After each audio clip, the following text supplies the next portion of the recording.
Hi friends, ಎಲ್ಲರಿಗೂ good morning. ಎಲ್ಲ ಹೇಗಿದ್ದೀರಾ? ಐ ಹೋಪ್ ನೀವೆಲ್ಲರೂ ತುಂಬ ಚೆನ್ನಾಗಿದ್ದೀರಾ ಅಂತ. ನಾನು ಕೂಡ ತುಂಬ ಚೆನ್ನಾಗಿದ್ದೀನಿ. ಸ್ವಲ್ಪ ಪರ್ಸ್ನಲ್ ಪ್ರಾಬ್ಲಮ್ ಇತ್ತು, ಅಂದರೆ ಹೆಲ್ತ್ ಪ್ರಾಬ್ಲಮ್ಮೇ. ಅದಕ್ಕೋಸ್ಕರ ನಾನು ವೀಡಿಯೋಸ್ಗಳು ಮಾಡೋಕ್ಕಾಗಲಿಲ್ಲ. ಇವಾಗ ನಾನು ಫುಲ್ ಇಡೀ ಮನೆ ಡೀಪ್ ಕ್ಲೀನ್ ಮಾಡೋಣ ಅಂತ ಅಂದ್ಕೊಂಡಿದ್ದೀನಿ. ಬಿಕಾಸ್ ಇದು ವರಮಹಾಲಕ್ಷ್ಮಿ ಹಬ್ಬ ಬಂತಲ್ವ, ಅದಕ್ಕೋಸ್ಕರ ಇವಾಗ ಸ್ಟಾರ್ಟಿಂಗ್ ನಾನು ರೂಮಿಂದನೇ ಕ್ಲೀನ್ ಮಾಡ್ಕೊತಾ ಇದ್ದೀನಿ ಎಲ್ಲ ನೀಟಾಗೆ. ಇದು ಒಂದು ಫುಲ್ಲು ವೀಡಿಯೋ ಬಂದು ನನ್ನ ರೂಮ್ ಕ್ಲೀನಿಂಗೇ ಇರುತ್ತೆ, ಡೀಪ್ ಕ್ಲೀನಿಂಗು. ಪ್ರತಿಯೊಂದು ಮೂಲೆಯಲ್ಲೂ ಧೂಳು ತೊಗೊಂಡಿದ್ದೀನಿ. ಅದೇ ವೀಡಿಯೋಸ್ಗಳು ಮಾಡಿ ಹಾಕೋಣ ಅಂತ ಅಂದ್ಬಿಟ್ಟು ಇದೊಂದು ಕಂಟೆಂಟ್ ಆಗುತ್ತಲ್ಲ ಅಂತ ಕ್ಲೀನ್ ಮಾಡ್ಕೊತಾ ಇದ್ದೀನಿ.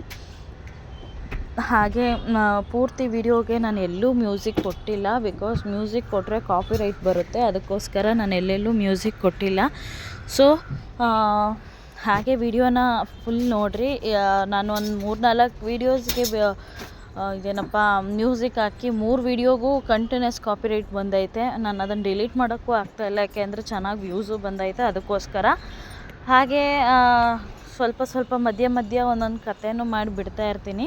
ಅದನ್ನು ನೋಡಿ. ಸದ್ಯಕ್ಕೆ ಹಬ್ಬ ಮುಗಿಯೋ ಗಂಟ ಯಾವುದೇ ರೀತಿ ಕತೆ ಮಾಡೋಕ್ಕಾಗಲ್ಲ, ಯಾಕೆಂದರೆ ಬೆಳಗ್ಗೆಯಿಂದ ಸಾಯಂಕಾಲ ಗಂಟ ಬರೀ ಇದೇ ಕೆಲಸ ಆಗುತ್ತೆ ನನಗೆ. ಇದು ಬಂದು ಬುಧವಾರ ವೀಡಿಯೋ ಮಾಡ್ಕೊಂಡಿರೋದು. ಬುಧವಾರನೇ ನಾನು ಮನೆ ಕ್ಲೀನ್ ಮಾಡೋಕ್ಕೆ ಸ್ಟಾರ್ಟ್ ಮಾಡಿದ್ದು, ಆದರೆ ವೀಡಿಯೋ ಎಡಿಟಿಂಗ್ ಆಗ್ತಾಯಿರೋದು ಗುರುವಾರ. ಇವತ್ತಿನ ವೀಡಿಯೋನೂ ಕೂಡ ನಾನು ನಾಳೆ ಬಿಡ್ತೀನಿ, ಏಕೆಂದರೆ ಒಂದೇ ದಿನದಲ್ಲಿ ವಿಡಿಯೋ ಎಡಿಟ್ ಮಾಡೋದು ಜೊತೆಗೆ ಕೆಲಸ ಮಾಡೋದೆಲ್ಲ ಟಯರ್ಡ್ ಅನಿಸುತ್ತೆ. ಅದಕ್ಕೆ ಗುರುವಾರ ಎದ್ದಿದ ತಕ್ಷಣವೇ ವಿಡಿಯೋ ಎಡಿಟ್ ಮಾಡಿಬಿಟ್ಟು ವಾಯ್ಸ್ ಓವರ್ ಕೊಡ್ತಾಯಿದ್ದೀನಿ. ಪ್ರತಿಯೊಂದು ಕಡೆನೂ ವಾಯ್ಸ್ ಓವರ್ ಕೊಡ್ತೀನಿ ಅಂತ ಹೇಳೋಕ್ಕಾಗಲ್ಲ, ಯಾಕೆಂದರೆ ತುಂಬ ಲೆಂತಿ ವಿಡಿಯೋ ಐತೆ. ಏನು ಮಾತಾಡೋದು ಏನು ಮಾತಾಡಬಾರ್ದು ಅನ್ನೂ ಗೊತ್ತಾಗಲ್ಲ. ಸೊ ಈಗ ವೀಡಿಯೋಸ್ಗಳು ಬಂದು ನನಗೆ ಸ್ವಲ್ಪ ದಿನ ಮಾಡಬೇಕು ಅಂತ ಅಂದ್ಕೊಂಡಾಗ ಹುಷಾರಿದ್ದಿರಲಿಲ್ಲ. ಇನ್ನು ಸ್ವಲ್ಪ ದಿನ ಮಾಡೋಣ, ಹುಷಾರಾಯ್ತಲ್ಲ ಅಂತ ಅಂದ್ಕೊಳ್ಳೋಷ್ಟೊತ್ತಿಗೆ ನನ್ನ ಫೋನ್ ಡಮರ್ ಆಗೋಗಿತ್ತು. ಸೊ ಇವಾಗ ಹೆಂಗೋ ರೆಡಿಯಾಗಿದೆ. ರೆಡಿಯಾಗಿದ್ದ ತಕ್ಷಣ ವೀಡಿಯೋಸ್ಗಳು ಸ್ಟಾರ್ಟ್ ಮಾಡ್ಕೊಂಡಿದ್ದೀನಿ. ಅಂದರೆ ಇನ್ನು ಮುಂದೆ ಹೇಗಿರುತ್ತೆ ಅಂತ ಹೇಳೋಕ್ಕಾಗಲ್ಲ. ಲಕ್ಷ್ಮೀ ಹಬ್ಬ ಮುಗಿಯೋ ಗಂಟ ನನಗೊಂದು ಕಂಟೆಂಟ್ ಅಂತ ಅನ್ಕೋಬೋದು. ಲಕ್ಷ್ಮೀ ಹಬ್ಬ ಮುಗ್ದಾದ್ಮೇಲೆ ಏನು ಮಾಡೋದು ಅದನ್ನು ಯೋಚನೆ ಮಾಡ್ಬೇಕಲ್ಲ. ಅದಕ್ಕೆ ಏನೋ ಒಂದು ಮಾಡೋಣ ಅಂತ ಅಂದ್ಬಿಟ್ಟು ಮಾಡ್ಕೊಂಡು ಹೋಗ್ತೀನಿ. ನೋಡೋಣ, ಅಂದರೆ ಡೈಲಿ ಹಾಕೋಕ್ಕಾಗಲಿಲ್ಲ. ಈಗ ಲಕ್ಷ್ಮೀ ಹಬ್ಬ ಮುಗಿಯೋ ಗಂಟ ಅಂದರೆ ಡೈಲಿ ವೀಡಿಯೋಸ್ಗಳು ಬರುತ್ತೆ. ಲಕ್ಷ್ಮೀ ಹಬ್ಬ ಮುಗ್ದಾದಮೇಲೆ ನನಗೆ ಸ್ವಲ್ಪ ಕಷ್ಟ ಆಗೋದು. ದಿನ ಬಿಟ್ಟು ದಿನನಾದರೂ ಮಾಡ್ಕೋಬೇಕು. ಸೊ ಫುಲ್ ವೀಡಿಯೋ ನೋಡಿ, ಸಾಧ್ಯವಾದರೆ ಬೋರ್ ಅನಿಸೋ ಜಾಗದಲ್ಲಿ ಸ್ಕಿಪ್ ಮಾಡಿ ನೋಡಿ, ಯಾಕೆಂದರೆ ತುಂಬ ಲೆಂತಿ ವೀಡಿಯೋ ಇದೆ, ನನಗೆ ಗೊತ್ತಾಗುತ್ತೆ ನೋಡೋದಕ್ಕಾಗೋದಿಲ್ಲ ಅಂತ ಅಂದ್ಬಿಟ್ಟು. ಆದಷ್ಟು ಫುಲ್ ವೀಡಿಯೋಸ್ ನೋಡಿ. ಯಾರಾದರೂ ಹೊಸಬ್ರು ನನ್ನ ವೀಡಿಯೋ ನೋಡ್ತಾಯಿದ್ರೆ ದಯವಿಟ್ಟು ಸಬ್ಸ್ಕ್ರೈಬ್ ಮಾಡ್ಕೊಳ್ಳಿ, ಹಾಗೆ ಬೆಲ್ಲೈಕಾನ್ ಕ್ಲಿಕ್ ಮಾಡ್ಕೊಳ್ರಿ. ಯಾಕಂತಂದರೆ ನಾನು ಯಾವುದೇ ವೀಡಿಯೋ ಹಾಕಿದ್ರೂ ಫಸ್ಟ್ ನೋಟಿಫಿಕೇಷನ್ ನಿಮಗೆ ಬರುತ್ತೆ. ಇವಾಗ ಫುಲ್ ವೀಡಿಯೋಸ್ ನೋಡಿ. ನಾನು ಹೋಗಿ ಕಾಫಿ ಕುಡ್ಕೊಂಡು ಬರ್ತೀನಿ, ಕಾಫಿ ಕಾಯಿಸ್ಬಿಟ್ಟು.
ಇವಾಗ ಬೇರೆ ಸೀರೆ ಎಲ್ಲ ತೆಗೆದು ಯೂಸ್ ಮಾಡ್ತಿರೋ ಸೀರೆನೆಲ್ಲ, ಅಂದರೆ ಎಲ್ಲರೂ ಹೋಗಿ ಬರೋ ಸೀರೆನೆಲ್ಲ ಸೂಟ್ ಕೇಸ್ಗೆ ಹಾಕಿಟ್ಬಿಟ್ಟು ಇಲ್ಲಿ ನನ್ನ ಡ್ರೆಸ್ಸಿಂಗ್ ಟೇಬಲ್ ವಾರ್ಡ್ರೋಬ್ ಕ್ಲೀನ್ ಮಾಡ್ಕೊತಾ ಇದ್ದೀನಿ. ದುಪ್ಪಟ್ಟಗಳು ಇಡೋಕ್ಕೆ ಜಾಗ ಇಲ್ಲದೆ ಹಂಗೆ ನೇತಾಕ್ಬಿಟ್ಟಿದೆ.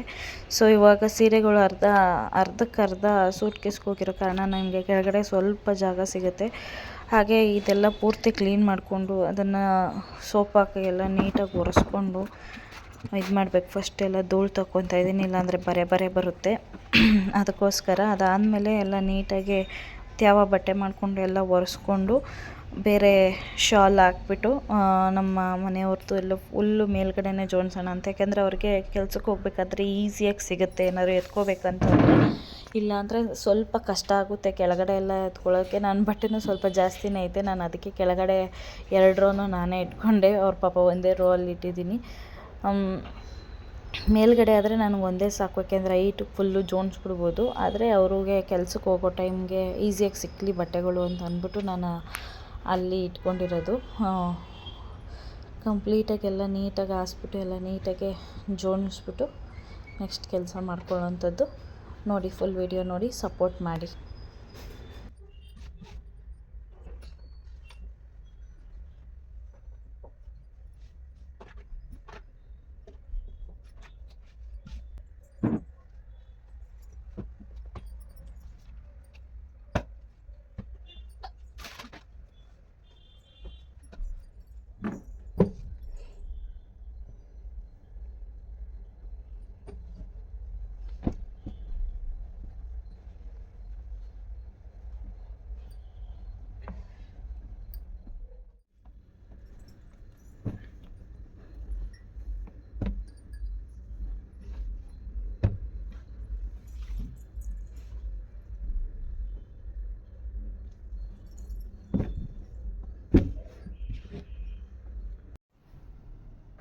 ನನಗೆ ನನ್ನ ಬಟ್ಟೆಗಳು ನೋಡೇ ಹುಚ್ಚಿಡಿದ್ಬಿಡ್ತು. ಏನು ಮಾಡೋದಪ್ಪ ಇದನ್ನು ಅಂತ ಅಂದ್ಬಿಟ್ಟು. ಆದರೆ ಏನು ಮಾಡೋಕ್ಕಾಗಲ್ಲ, ಎಲ್ಲ ಎತ್ತಿ ಜೋಡಿಸ್ಲೇಬೇಕು. ಒಂದು ನಿಟ್ಟುಸಿರು ಬಿಟ್ಟಂಗೆ ಆಗುತ್ತೆ ಬಟ್ಟೆ ಜೋಡಿಸೋದು ಅಂತಂದರೆ. ಏನು ಮಾಡೋಕ್ಕಾಗಲ್ಲ, ಅನುಭವ ಅಂತ ಹೇಳ್ತಾಯಿದ್ದೀನಿ. ಆದ್ರೂ ಎಲ್ಲ ಕ್ಲೀನ್ ಮಾಡಬೇಕಂತ ಡಿಸೈಡ್ ಮಾಡಿದ್ಮೇಲೆ ಕಂಪ್ಲೀಟಾಗಿ ಎಲ್ಲ ಕ್ಲೀನ್ ಮಾಡೇ ಬಿಡಬೇಕು ಅಂತ ಹೇಳ್ಬಿಟ್ಟು ಒಂದೊಂದೇ ಎಲ್ಲ ಎತ್ಕೊಂಡು ನೀಟಾಗಿ ಕ್ಲೀನ್ ಮಾಡ್ಕೊಂಡು ಬರ್ತಾಯಿದ್ದೀನಿ. ಇದು ಬಂದು ನಾನು ಸ್ಟೋರಿ ಮಾಡ್ತಾಯಿದ್ದೀನಲ್ಲ, ಅದ್ರ ಕತೆ ಫುಲ್ ಕಂಪ್ಲೀಟ್ ಆಗೈತೆ, ಅದು ಬರೆದಿಟ್ಟಿದ್ದೀನಿ. ಬಟ್ ಸ್ಟೋರಿ ಮಾಡೋದು ಬಂದು ವರಮಹಾಲಕ್ಷ್ಮಿ ಹಬ್ಬ ಮುಗಿದ ಮೇಲೇ ನಾನು ಸ್ಟೋರಿ ಮಾಡೋದು. ಹಾಗೆ ನಾನು ಒಂದು 3 ಹೊಸ ಸೀರೆ ಎಲ್ಲ ತೊಗೊಂಡಿದ್ದೆ, ಅದನ್ನು ಕೂಡ ಇಲ್ಲಿ ತೋರಿಸ್ತಾ ಇದ್ದೀನಿ ನಿಮಗೆ. ಅದು ಫುಲ್ಲು ಸೀರೆನೇ ನಾನು ನಿಮಗೆ ಒಂದು ವಿಡಿಯೋ ಮಾಡಿ ಹಾಕ್ತೀನಿ. ಸದ್ಯಕ್ಕೆ ಈಗ ಟೈಮ್ ಇಲ್ಲ ನನಗೆ, ಅದಕ್ಕೋಸ್ಕರ ಫುಲ್ಲು ತೋರ್ಸೋಕ್ಕಾಗಲಿಲ್ಲ. ಹಾಗೆ ಮೇಲೆ ತೋರಿಸ್ತಾ ಇದ್ದೀನಿ. ಇದೆಲ್ಲ ನನಗೆ ತುಂಬ ಇಷ್ಟ ಆಯಿತು ಸ್ಯಾರೀಸು. ಅದೇ ಒಂದು ಸಪ್ರೇಟ್ ವಿಡಿಯೋ ಟೈಮ್ ಸಿಕ್ಕಿದಾಗ ಸಪ್ರೇಟ್ ವಿಡಿಯೋ ಮಾಡಿ ಹಾಕ್ತೀನಿ. ಹಾಗೆ ಅವ್ರ ನಂಬರ್ ಕೂಡ ಪಿನ್ ಮಾಡ್ತೀನಿ. ಅವರು ಮನೆಯಲ್ಲೇ ಸೇಲ್ ಮಾಡ್ತಾ ಇರೋದು, ಕ್ವಾಲಿಟಿ ವೈಸ್ ತುಂಬ ಚೆನ್ನಾಗಿರುತ್ತೆ ಸ್ಯಾರೀಸು. ಅವ್ರ ನಂಬರ್ ಕೂಡ ಸ್ಯಾರೀಸ್ ತೋರಿಸ್ಬೇಕಾದ್ರೆ ಪಿನ್ ಮಾಡ್ತೀನಿ, ಬೇಕಾದರೆ ನೀವು ಬುಕ್ ಮಾಡ್ಕೋಬೋದು, ಅವರು ಡೆಲಿವರಿ ಮಾಡ್ತಾರೆ. ಅದಾದಮೇಲೆಲ್ಲ ನೀಟಾಗಿ ನನ್ನ ಹೊಸ ಬಟ್ಟೆಗಳು ಒಂದು ಕಡೆ ಎಲ್ಲ ಇಟ್ಕೊಂಡು, ಇನ್ನೂ ಆಗ್ತಿರೋ ಬಟ್ಟೆ, ಆಗ್ತಿರೋ ಸೀರೆ, ಹೊಲಿಸ್ತಿರೋ ಸೀರೆ ಎಲ್ಲ ಜಾಸ್ತಿನೇ ಇತ್ತು. ನಾನು ಈ ಸತಿ ಹಬ್ಬಕ್ಕೆ ಏನು ತೊಗೊಳೋದು ಅಂತ ಯೋಚನೆ ಮಾಡ್ತಾರೆ. ಸೀರೆಗಳು 3 ತೊಗೊಂಡ್ಬಿಟ್ಟೆ. ಆಮೇಲೆ ಯೋಚನೆ ಮಾಡ್ತಾಯಿದ್ದೀನಿ, ಹೊಸ ಬಟ್ಟೆನೂ ಇದೆ, ಜೊತೆಗೆ ಇನ್ನೂ ಒಂದು ಹೊಸ ಸೀರೆ ಹೊಲಿಸ್ತಾ ಇರೋದು ಹಾಗೆ ಇತ್ತು. ಆದರೂ ಪರವಾಗಿಲ್ಲ, ನನಗೆ ಈ ಪಾರ್ಟಲ್ಲಿ ಜಾಸ್ತಿ ದಪ್ಪ ಆಗ್ಬಿಟ್ಟು ತಪ್ಪು ಮಾಡಿಬಿಟ್ನೇನೋ ಅಂತ ಅನ್ನಿಸ್ಬಿಡ್ತಿತ್ತು. ಹೆಂಗೋ ಮಾಡಿ ಎಲ್ಲ ನೀಟಾಗಿ ಕ್ಲೀನ್ ಮಾಡಿಕೊಂಡು ನನ್ನ ರೋಗೊಂದು ಬೆಡ್ಶೀಟ್ ಹಾಸ್ಬಿಟ್ಟು, ಬೆಡ್ಶೀಟ್ ಅಂತ ಅಂದರೆ ಹಳೆ ಬೆಡ್ಶೀಟ್ಗಳೇ ಇದು, ಅಂದರೆ ಧೂಳು ಆಗಬಾರ್ದು ಬಟ್ಟೆಗಳು ಬೇಗ ಅಂತ ಅಂದ್ಬಿಟ್ಟು ಆ ಥರ ಹಾಸ್ಕೊತೀನಿ. ಮತ್ತು ವುಡ್ ಇರುತ್ತಲ್ವ, ಅದೇನು ಅಂತ ಹೇಳ್ತಾರೆ ಗೊತ್ತಿಲ್ಲ ನನಗೆ, ಬಟ್ ಏನೂ ಆಗಬಾರ್ದು ಅಂತೇಳಿ ಕೆಳಗಡೆ ಒಂದು ಬೆಡ್ಶೀಟ್ ಹಾಸ್ಕೊತೀನಿ. ಅವ್ರದ್ದು ಮೇಲ್ಗಡೆ ಎಲ್ಲ ಫುಲ್ಲು ಜೀನ್ಸ್.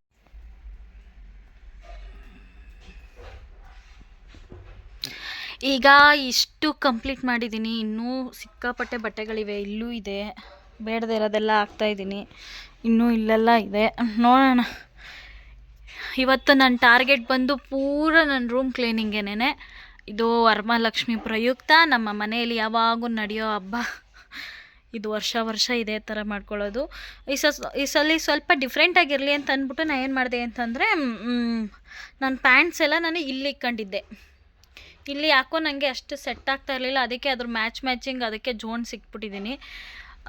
ನಮಗೆ ಏನು ಅಂತಂದರೆ, ನನ್ನೊಬ್ಳಿಗೆ ಅಂತಲ್ಲ, ಸ್ವಲ್ಪ ಜನ ಹುಡುಗಿರು ಅದೇ ಥರ ಮಾಡೋದು. ಏನು ಅಂತಂದರೆ, ಹುಚ್ಚಿ ಹಾಕ್ತಿದ್ದೀನಿ, ಅದೇನಂತಂದರೆ ಸ್ವಲ್ಪ ಜನ ಹುಡುಗಿರು ಇವಾಗ ಒಂದು ಟಾಪ್ ತೊಗೊಂಡಿದ್ರೆ ಅದಕ್ಕೆ ಮ್ಯಾಚ್ ಆಗೋ ಲೆಗ್ಗಿನ್ಸ್ನ ತೊಗೊಂಡಿರ್ತೀವಲ್ವ, ಆ ಲೆಗ್ಗಿನ್ಸ್ ಇನ್ನೂ 2-3ಕ್ಕೆ ಮ್ಯಾಚ್ ಆಗೋ ಥರ ನಾವು ಟಾಪ್ಸ್ಗಳನ್ನ ತೊಗೊತೀವಿ. ಸೊ ಅದಕ್ಕೆ ನಾನು ಅದೇ ಥರನೇ ಒಂದು ಲೆಗ್ಗಿನ್ಸ್ಗೆ 3 ಟಾಪು 4 ಟಾಪ್ ಈ ಥರ ಮ್ಯಾಚ್, ಸಾರಿ 4 ಅಲ್ಲ, ಒಂದು 3 2 ಮ್ಯಾಚ್ ಆಗೋ ಥರ ತೊಗೊಂಡಿದ್ದೆ. ಅದೇನಾಗೈತೆ ಇವಾಗ ನನಗೆ ಇದಾಗ್ತಾ ಇಲ್ಲ. ಅದಕ್ಕೆ ಇಲ್ಲಿ ಮ್ಯಾಚ್ ಆಗದೆ ಇರೋ ಇದೆಲ್ಲ ಟಾಪ್ಸ್ ಎಲ್ಲ ಕೆಳಗಡೆ ಇಟ್ಟು ಸೆಟ್ ಮಾಡಿ ಡೈಲಿ ಯೂಸ್ಗೆ ಒಂದು ಕಡೆ ಮತ್ತು ಎಲ್ಲಾದರೂ ಹೋಗಿ ಬರೋದಕ್ಕೆ ಒಂದು ಕಡೆ ಅಂತ ಜೋಡಿಸ್ಕೊಂಡಿದ್ದೀನಿ. ನೋಡೋಣ, ಈಗ ನೈಟ್ ಡ್ರೆಸ್ ಎಲ್ಲ ಬೇರೆ ಜೋಡಿಸ್ಬೇಕು. ನಮ್ಗೆ ಕೊಟ್ಟಿರೋ ಈ ಚಿಕ್ಕ ಕಬೋರ್ಡಲ್ಲಿ ನನಗೇನು ಜೋಡಿಸ್ಕೊಳ್ಳೋಕ್ಕೂ ಐತೆ ಇಲ್ಲ. ಸಾಧ್ಯವಾದರೆ ಎಲ್ಲ ಅಡ್ಜಸ್ಟ್ ಮಾಡೋಣ ಅಂತ ಅಂದ್ಕೊಂಡು ಮಾಡ್ತಾಯಿದ್ದೀನಿ. ನೋಡೋಣ ಎಷ್ಟು ಬೇಗ ಕಂಪ್ಲೀಟ್ ಆಗುತ್ತೋ ಅಷ್ಟು ಬೇಗ ನನಗೆ ಒಳ್ಳೆಯದು, ಇಲ್ಲಾಂದರೆ ತುಂಬ ಟಯರ್ಡ್ ಆಗಿಬಿಡುತ್ತೆ. ವರಮಹಾಲಕ್ಷ್ಮಿ ಹಬ್ಬ, ಗೌರಿ ಹಬ್ಬ ಬಂತು ಅಂದರೆ ಮನೆ ಕ್ಲೀನಿಂಗ್ಗೆ ಜಾಸ್ತಿ ಟೈಮ್ ಹಿಡಿಯೋದು. ಅದೇ ನನಗೂ ಆಗ್ತಿರೋ ಪ್ರಾಬ್ಲಮ್ಮು. ಓಕೆ, ಇವಾಗ ಅರ್ಧ ಕಂಪ್ಲೀಟ್ ಮಾಡಿದ್ದೀನಿ ಕಬೋರ್ಡ್ ಪೂರ್ತಿ, ಇನ್ನು ಅರ್ಧ ಐತೆ. ಅದು ಪೂರ್ತಿ ಕಂಪ್ಲೀಟ್ ಮಾಡಾದಮೇಲೆ ನಾನು ಈ ಡೋರ್ಸ್ ಔಟ್ಸೈಡ್ ಏನಿದೆಯಲ್ಲ ಅದನ್ನು ಸೋಪ್ ಮಾಡ್ಕೊತೀನಿ. ಆವಾಗ ನನಗೆ ನೀಟ್ ಅಂತ ಅನಿಸುತ್ತೆ. ಮತ್ತು ಕಿಟಕಿಗೂ ಅಷ್ಟೇ ಸೋಪ್ ಹಾಕಿ ತೊಳ್ಕೊಬೇಕು. ಇವತ್ತು ತೊಳ್ಕೊಳ್ಳೋದು ಅಂತಂದರೆ ಒರೆಸ್ಕೊಳ್ಳೋದು, ಸೋಪ್ ಹಾಕ್ಬಿಟ್ಟು ಒರೆಸ್ಕೋಬೇಕು. ಆಮೇಲೆ ಇವತ್ತು ಎಷ್ಟಾಗುತ್ತೋ ಅಷ್ಟು ನನ್ನ ರೂಮ್ ಪೂರ್ತಿ ಕ್ಲೀನ್ ಮಾಡಿಬಿಡ್ತೀನಿ. ಮತ್ತು ನಾಳೆ ಅಮ್ಮ ರೂಮು ಇಲ್ಲಾಂದರೆ ಅಡುಗೆ ಮನೆ ಈ ಥರ ಇಟ್ಕೊತೀನಿ. 8ನೇ ತಾರೀಕು ಹಬ್ಬ ಇರೋದು. ಇಷ್ಟು ಬೇಗ ಕ್ಲೀನಿಂಗ್ ಯಾಕೆ ಸ್ಟಾರ್ಟ್ ಮಾಡಿದ್ದೀನಿ ಅಂತಂದರೆ 7ನೇ ತಾರೀಕು ಅಷ್ಟೊತ್ತಿಗೆ ನಾನೆಲ್ಲ ಕಂಪ್ಲೀಟ್ ಮಾಡಬೇಕು. ಯಾಕೆಂದರೆ 7ನೇ ತಾರೀಕು ನೈಟೇ ನಾನು ದೇವ್ರು ಕುಂಡ್ರಿಸೋದು. ಸೊ ಅಷ್ಟೊತ್ತಿಗೆ ನಾನೆಲ್ಲ ಕಂಪ್ಲೀಟ್ ಮಾಡಿರಬೇಕು. ಜಾಸ್ತಿ 1ನೇ ತಾರೀಕಿಂದನೂ ಕ್ಲೀನ್ ಮಾಡ್ಕೋಬೋದು, ಆದರೆ ತುಂಬ ಟಯರ್ಡ್ ಅನಿಸ್ಬಿಡುತ್ತೆ. ಈ ಥರ ಒಂದೊಂದೇ ಮಾಡ್ಕೊಂಡು ಹೋದರೆ ನನಗೂ ಈಸಿ ಅನಿಸುತ್ತೆ ಅಂತ ಮಾಡ್ತಾಯಿದ್ದೀನಿ. ಇದ್ರ ಮಧ್ಯೆ ಅಡುಗೆಗಳು ಮಾಡ್ಕೋಬೇಕು. ಹೊಟ್ಟೆಗಿಲ್ಲ ಅಂದರೆ ಆಗಲ್ವಲ್ಲ, ಅದಕ್ಕೋಸ್ಕರ ಅಡುಗೆಗಳು ಮಾಡ್ಕೋಬೇಕು. ಟ್ರೈಪೋಡ್ ತೊಗೊಂಡೋಗಿ ಅಲ್ಲಿಟ್ಟಿದ್ದೀನಿ. ಅದ್ರ ಸದ್ಯಕ್ಕೆ ಅದ್ರ ಕೆಲಸ ಇಲ್ಲ ಇವಾಗ. ನೋಡೋಣ, ಇದು ಎಷ್ಟು ಬೇಗ ಮುಗಿಯುತ್ತೋ ಅಷ್ಟು ಬೇಗ ಇದು ಮಾಡಿಕೊಂಡು ಕ್ಲೀನ್ ಮಾಡಿಕೊಂಡು ಸಿಗ್ತೀನಿ. ಆದರೆ ಇದರಲ್ಲಿ ಏನು ಬೇಜಾರು ಅಂತಂದರೆ ಎಷ್ಟೇ ಕ್ಲೀನ್ ಮಾಡ್ತಾಯಿದ್ರೂ ಕ್ಲೀನ್ ಆಗೋದೇ ಇಲ್ಲ. ಬೇಗ ಇಷ್ಟೇ ಬೇಗ ಮಾಡಬೇಕು ಅಂದ್ಕೊಳ್ತೀವಿ, ಅಷ್ಟು ಲೇಟಾಗಿ ಆಗ್ತಾಯಿರುತ್ತೆ ಕೆಲಸ. ಆದರೂ ನಾನು ಸಾಧ್ಯವಾದಷ್ಟು ಸ್ವಲ್ಪ ಬೇಗ ಮಾಡ್ಕೊಳ್ಳೋಕ್ಕೆ ಟ್ರೈ ಮಾಡ್ತಾಯಿದ್ದೀನಿ. ಕಬೋರ್ಡ್ ಬಟ್ಟೆ ಎಲ್ಲ ಜೋಡಿಸ್ಬಿಟ್ರೆ ನನಗೆ ಮಿಕ್ಕಿದ ಕೆಲಸ ಆರಾಮಾಗಿ ಮಾಡ್ಕೊಂಬಿಡ್ತೀನಿ. ಏಕೆಂದರೆ ಬಟ್ಟೆಗಳದ್ದೇ ಮೇನ್ ತಲೆನೋವು ಅಂದರೆ ಅದೊಂದೇ ಇರೋದು, ನನಗೆ ಇನ್ಯಾವುದೂ ಇಲ್ಲ. ಇದೆಲ್ಲ ಆರಾಮ ಕೆಲಸ, ನನಗೆ ಬೇಗ ಮುಗಿಸ್ಕೊಬಿಡ್ಬೋದು. ಅದಕ್ಕೋಸ್ಕರ ಇಲ್ಲೆಲ್ಲ ನೀಟಾಗೆ ಬೇಗ ಎಲ್ಲ ಹಾಕ್ಬಿಟ್ಟು ನಾನು ಕೆಲಸ ಮಾಡ್ಕೊತಾ ಇದ್ದೀನಿ. ಜೊತೆಗೆ ಬೆವರು ಕೂಡ ಸಿಕ್ಕಾಪಟ್ಟೆ ಬೆವರು ಬರ್ತಾಯಿತ್ತು. ಏನೂ ಮಾಡೋಕ್ಕಾಗಲ್ಲ, ಯಾಕೆ ಅಂತಂದರೆ ದಪ್ಪಾಗ್ಬಿಟ್ಟಿದ್ವಿ. ಒಂದು 2-3 ಕೆಲಸ ಮುಟ್ತಾ ಇದ್ದಂಗೆ ಉಫ್ ಅಂತ ಒಳ್ಳೆ ಎಮ್ಮೆ ಇದ್ದಂಗೆ ಆಗುತ್ತೆ. ಆದರೂ ಪರವಾಗಿಲ್ಲ ಅಂತ ಅಂದ್ಬಿಟ್ಟು ಮಾಡ್ಕೊತಾ ಇದ್ದೀನಿ ಎಲ್ಲ ಕೆಲಸನೂ. ಫುಲ್ ವಿಡಿಯೋ ನೋಡಿ ಸಪೋರ್ಟ್ ಮಾಡಿ.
ಓಕೆ, ಫೈನಲ್ ಲುಕ್ಕು ನಾನು ಈ ಥರ ಇಟ್ಕೊಂಡಿದ್ದೀನಿ. ಆ ಬ್ಯಾಗಲ್ಲಿರೋದು ಐರನ್ ಕೊಡೋ ಬಟ್ಟೆಗಳು ಎಲ್ಲ, ಐರನ್ ಕೊಡೋ ಬಟ್ಟೆ ಎಲ್ಲ ಬ್ಯಾಗ್ ಹಾಕಿಟ್ಟಿದ್ದೀನಿ. ನಮ್ಮ ಮನೆಯವ್ರು ಇವತ್ತು ತೊಗೊಂಡೋಗಿ ಕೊಡ್ತಾರೆ.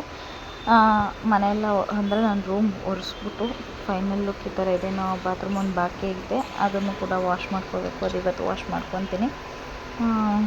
ನೋಡಿ, ಇಷ್ಟು ಅಚ್ಚುಕಟ್ಟು ಮಾಡಿ ಇಟ್ಟಿದ್ದಾಯಿತು. ಎಲ್ಲ ನೀಟ್ ಅನ್ನಿಸ್ತಾಯಿತ್ತು, ಒಂದು ಧೂಳು ಇದ್ದಿರಲಿಲ್ಲ. ಅದೇ ಖುಷಿ ನನಗೆ. ಇನ್ಮೇಲೆ ನಾನು ಅಂದ್ಕೊಂಡಿದ್ದೀನಿ ವಾರಕ್ಕೊಂದು ಸರ್ತಿನಾದ್ರು ಈ ಥರ ಮಾಡಿಕೊಡ್ಬೇಕು ಅಂತ ಅಂದ್ಬಿಟ್ಟು ಡೀಪ್ ಕ್ಲೀನಿಂಗ್ನ. ಆದರೆ ನಾನು ಮಾಡೋದಿಲ್ಲ, ಅದಾಗೋದಿಲ್ಲ. ಮೇಲ್ಮೇಲೆ ಕ್ಲೀನ್ ಮಾಡ್ಕೊಳ್ಳೋದು ನಾನು. ಆದರೆ ಇನ್ಮೇಲೆ ಮಾಡಬೇಕು ಅಂತ ಅಂದ್ಕೊಂಡಿದ್ದೀನಿ, ಮಾಡೇ ಮಾಡ್ತೀನಿ. ಹಾಗೆ ಅಲ್ಲಿ ವಾಚ್ಗಳು ನಮ್ಮ ಮನೆಯವ್ರದ್ದು ಮತ್ತು ನಂದು ಒಂದೇ ಒಂದು ಅಲ್ಲಿ ಇಟ್ಕೊಂಡಿದ್ದೀವಿ. ಏಕೆಂದರೆ ಎಮರ್ಜೆನ್ಸಿಗೆ ಯಾವ್ದು ಬೇಕೋ ಅದನ್ನು ಹಾಕೊಂಡು ಹೋಗ್ಬೋದು ಅಂತ ಅಂದ್ಬಿಟ್ಟು. ನೋಡಿ, ನಾನು ಹುಚ್ಚಿ ಆಗಿಬಿಟ್ಟಿದ್ದೀನಿ, ಫುಲ್ಲು ಹುಚ್ಚಿ ಥರ ಆಗಿಬಿಟ್ಟಿತ್ತು ಸಾಯಂಕಾಲದಷ್ಟೊತ್ತಿಗೆ. ಈ ಥರ ಎಲ್ಲ ಕ್ಲೀನ್ ಮಾಡಿ ಕಬೋರ್ಡೆಲ್ಲ ನೀಟಾಗೆಲ್ಲ ಜೋಡಿಸ್ಕೊಂಡು ಹೊಸ ಸೀರೆ ಎಲ್ಲ ಒಂದು ಕವರ್ಗೆ ಹಾಕ್ಬಿಟ್ಟು ಎಲ್ಲ ಎತ್ತಿಟ್ಕೊಂಡಿದ್ದೀನಿ. ಸೀರೆಗಳನ್ನ ಹೊಲಿಬೇಕು, ಟೈಮ್ ಸಿಕ್ಕಿದಾಗ ಹೊಲ್ಕೊಳ್ತೀನಿ ಅದನ್ನು. ನೋಡೋಣ ಇವತ್ತಿನ ಹೆಂಗಾಗುತ್ತೆ ಅಂತ ಗೊತ್ತಿಲ್ಲ. ಬಟ್ ನೆನ್ನೆ ಎಲ್ಲ ಫುಲ್ ಈ ಥರ ಕಂಪ್ಲೀಟಾಗಿ ಕ್ಲೀನ್ ಮಾಡ್ಕೊಂಡಿದ್ದಾಯಿತು ನೀಟಾಗೆ. ಫುಲ್ಲು ಸಮಾಧಾನ ಅನ್ನಿಸ್ತಿತ್ತು ನನಗೆ. ಅದಾದಮೇಲೆ ಏನೂ ಮಾಡೋಕ್ಕಾಗಲ್ಲ, ಹೆಣ್ಮಕ್ಳು ಕೆಲಸ ಇದ್ದಿದ್ದೇನೆ. ಎಷ್ಟೇ ಕೆಲಸ ಮಾಡಿದ್ರೂ ಅಡುಗೆ ನಾವೇ ಮಾಡಬೇಕು. ನನಗಂತೂ ಫುಲ್ ಟಯರ್ಡಾಗೋಗಿತ್ತು. ಅದಕ್ಕೆ ಸಿಂಪಲ್ಲಾಗೆ ನಾನಿಲ್ಲಿ ಟೊಮೆಟೊ ಗೊಜ್ಜು ಮಾಡ್ಕೊತಾ ಇದ್ದೀನಿ. ಒಂದು ಕಡೆ ರೈಸ್ಗೆ ಇಟ್ಬಿಟ್ಟು ಈ ಕಡೆ ಗೊಜ್ಜು ಮಾಡಿಕೊಂಡೆ. ನಮ್ಮ ಮನೆಯವರು ಅಷ್ಟೇ ಇದೆ ಅದು ಅಂತ ಏನೂ ಅನ್ನಲ್ಲ ಪಾಪ. ಏನು ಮಾಡಿರ್ತೀವಿ ಅದನ್ನೇ ಊಟ ಮಾಡ್ತಾರೆ. ಸಾಂಬಾರೇ ಬೇಕು, ಅದೇ ಬೇಕು, ಇದೇ ಬೇಕು ಅಂತ ಕೇಳೋದಿಲ್ಲ ಅವರು. ಟಯರ್ಡ್ ಆಗಿತ್ತಲ್ವ, ಅವರು ಅಡ್ಜಸ್ಟ್ ಮಾಡ್ಕೊಂಡು ಊಟ ಮಾಡಿ ಮಲ್ಕೊಂಡ್ವಿ.